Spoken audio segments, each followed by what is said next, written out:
First thing I want to talk about is how we basically identified defenders, because I think that's important. How we identified defenses. So, I talked in the game planning video about fronts and are they an even front, an odd front? What is that interior box? And we try to make this really easy. And there's a lot of great materials out there. You can buy books and manuals and videos about all these different hard deck, R4, whatever, all these different things. And those are all great. I'm sure that's all great material. I'm trying to put these things into ways that, my kid who has trouble passing, Algebra One, how he's able to kind of diagnose this kind of stuff. So, we look at what we call an interior box, and that's basically, shoulder to shoulder on our tackles, and that thing will extend to about 6 yards. And that's what we're talking about, what's in that box. So anything outside of that box, we don't consider in the run game at that point in time.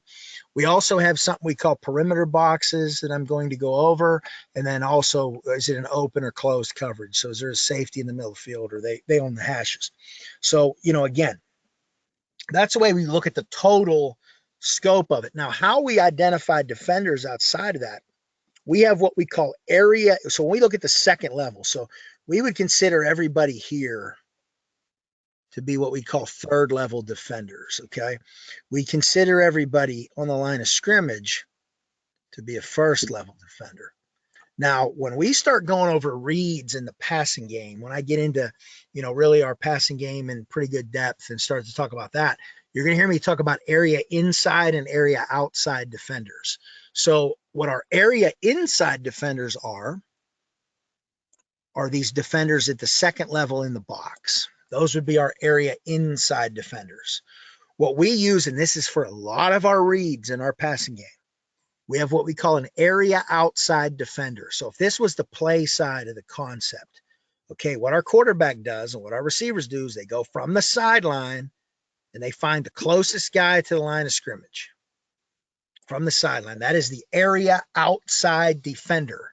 Now, in a lot of offenses, they'll say, read the flat player or read the curl hook player. We don't do that. I'm trying to make it simple on my kids. We say area inside, area outside, because I have no clue what this guy's going to do. He may be in man. Okay, so he's not going to the flat. So for me to call him read the flat defender, well, that's not the case. So, we try to make it area outside, area inside. It's worked really well for us. It's a really clean kind of way to teach your kids to identify players.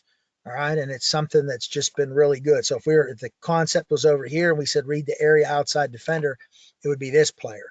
Now, if this corner would be rolled up and it was some kind of a two shell, okay, pre-snap, and this is always pre-snap, and it can change post-snap, and that's what our guys are taught.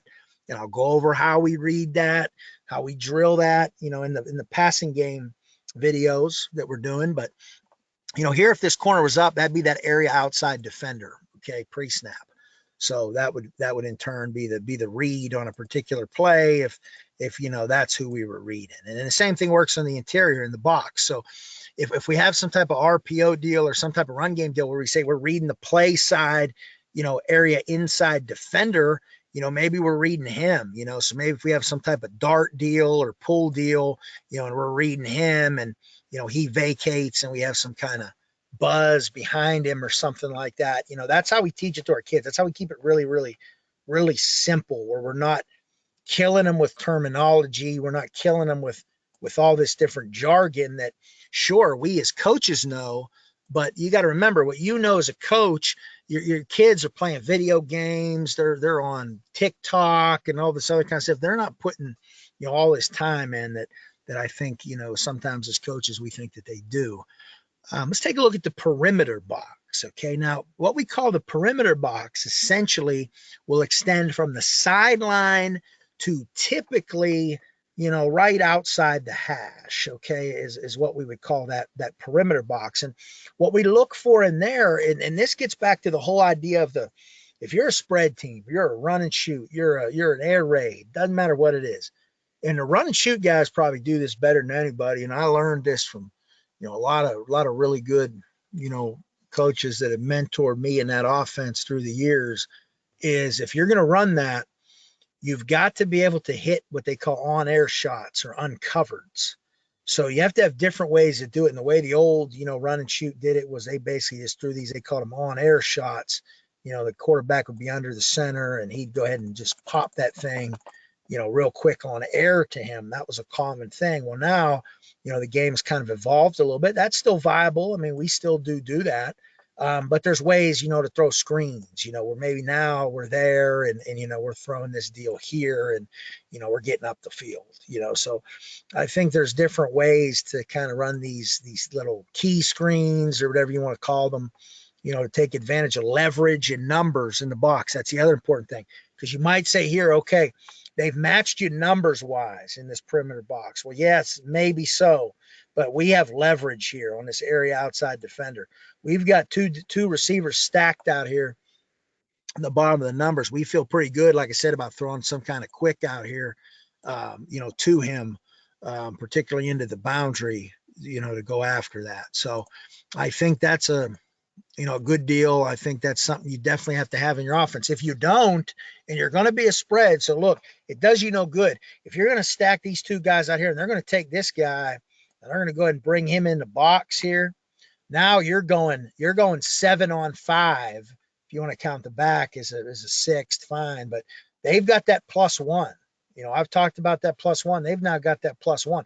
The only way that they don't enjoy this benefit is you have to be able to do something out here if they leave you uncovered or they give you leverage.